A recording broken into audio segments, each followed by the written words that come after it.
आपली बायको आपल्याला 2 पोरं झाल्यावर म्हणते तुम्हाला काही कळत नाही, आता काय बोलायचं. आणि आपणही कुशल म्हणतो खरंय बा, अरे आता काय. महिला मंडळ ए विनोद नाही महिला मंडळ, थोडी सासू सासऱ्याची दखल घ्या. आता एक वाक्य ऐकाल का महिला मंडळ माझं? महाराज म्हणून नका ऐकू, तुमचा मुलगा म्हणून ऐका. एकच वाक्य ऐका. तुम्हाला जर कधी कोणी विचारलं ना सासू सासरे तुमच्यात आहेत का, तर तुम्ही त्यांना असं सांगा मी त्यांच्यात आहे, ते माझ्यात नाही, मी त्यांच्यात आहे. जमीन त्यांची आहे, जो खिलारी माझ्या ताब्यात आहे तोही त्यांचाच आहे.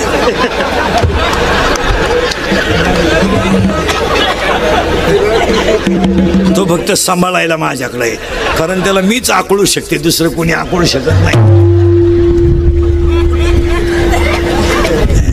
घरात माणसं राहणार नाहीत. खोटं आहे. दुसरी गोष्ट घडणार आहे, दहावे आणि पुण्यतिथ्या बंद होणार. दहाव्याचं आता पॅकेज निघणार. लग्नाचं काय निघलंय? पॅकेज. दहाव्याचं सुद्धा पॅकेज निघणार. बामणाला कावळाही तूच आण, भातही तूच शिजव, चप्पी तूच कर. तुला नाही कोणी भेटलं ज्याचं प्रवचन ठुलंय त्याची कर. चांगल्या चांगल्या बापांनी चांगल्या चांगल्या माणसांनी बापाच्या दहाव्याचे न्हायचे पैसे बुडवले. थोरी लग्न मागितले तो म्हणला आपला काय संबंध नाही. धाकटा म्हणला मी त्याचा नाहीच तर पैसे द्यायचा काय संबंध नाही. म्हणतो मी फुकाट करतो पण त्याचा हाय एवढं तर म्हणा. आता तो तर मिळालाय. दहाव्याचे तुमच्याकडे प्रवचन असतात का दहाव्याला? नाही नाही, आमच्याकडं 10व्याला प्रवचन असते सरलाट. आमच्याकडं 8:30ला सकाळी 10 वाजला कोणाचाही 10 वाजतो प्रवचन असते. खाटावर ज्ञानेश्वरी ठेवून अर्धा तास प्रवचन असतं. कोणाचाही 10 वाजतो. दारुड्या बिवड्या बेवड्या बिवड्या माळकरी कोणी असलं तरी आमचा दानका तोच. हां, इकडे तुमच्याकडं नाही ते बरं आहे. मग तुमच्याकडे काय 10व्याला गप्पाच असतील नुसत्या कावळा शिवेपर्यंत. त्या गप्पा हाणण्यापेक्षा ना काहीतरी कार्यक्रम ठेवा. एखाद्याला 10 मिनटं ज्ञानेश्वरीवर गाथ्यावर बोलायला हवा, म्हणजे माणसं निदान नदी हो तरी तेवढं नीट ऐकतील. हां हो, नाही तर 10व्याचे आता सगळं बंद होणार आहे, काही नाही राहिलं. हो, 10वी बंद होणार आहे. तिसरी गोष्ट, नोकरी मिळणार नाही.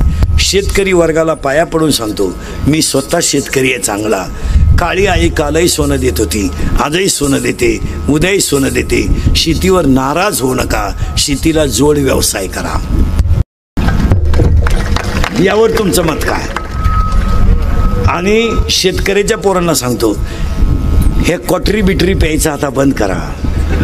जरा जाग्यावर या, जरा लाजा धरा लाजा. अरे तुम्हाला बापानं 20 गुंठे जमीन कमवून ठेवली, तुम्हाला 1 गुंठा घ्यावा ना अजून. अरे केरळवरून हवा भरायला आलेलं पोरग हवा भरण्यावर हायवेला 1 गुंठ्याचा मालक झालंय. जरा अभ्यास करा.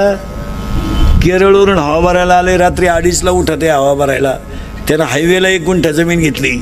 अरे बोर मारायला महाराष्ट्रात ते झाडाखाली शिजून भात खात्यात. हवा भरायला महाराष्ट्रातून आले पोट भरायला.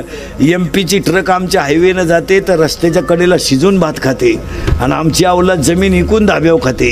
अरे जरा माझा टेरपणा कमी करा. अरे मराल बेवडे हो मराल. हां, मोकार क्वाटरी प्यायच्या, लग्न डामाडावला करायचे, मग कर्ज झालं का या रस्त्यावर आणि काढा मोर्चा हॅन करा माप. हां, कशाला बावळातपणा करायचा रे? कशाला पाहिजे क्वाटरीन फिटरी? रिकाम्या बाटल्या ऐकणार आणि गाड्या घेतल्या, बाटल्या रिकाम्या करणार आणि जमीन ऐकल्या. एवढे कबरी मांडी क्वाटरी पेतात, मिश्या फुटल्या नाही ना आला का? 9वीचं क्वाटरी पेते.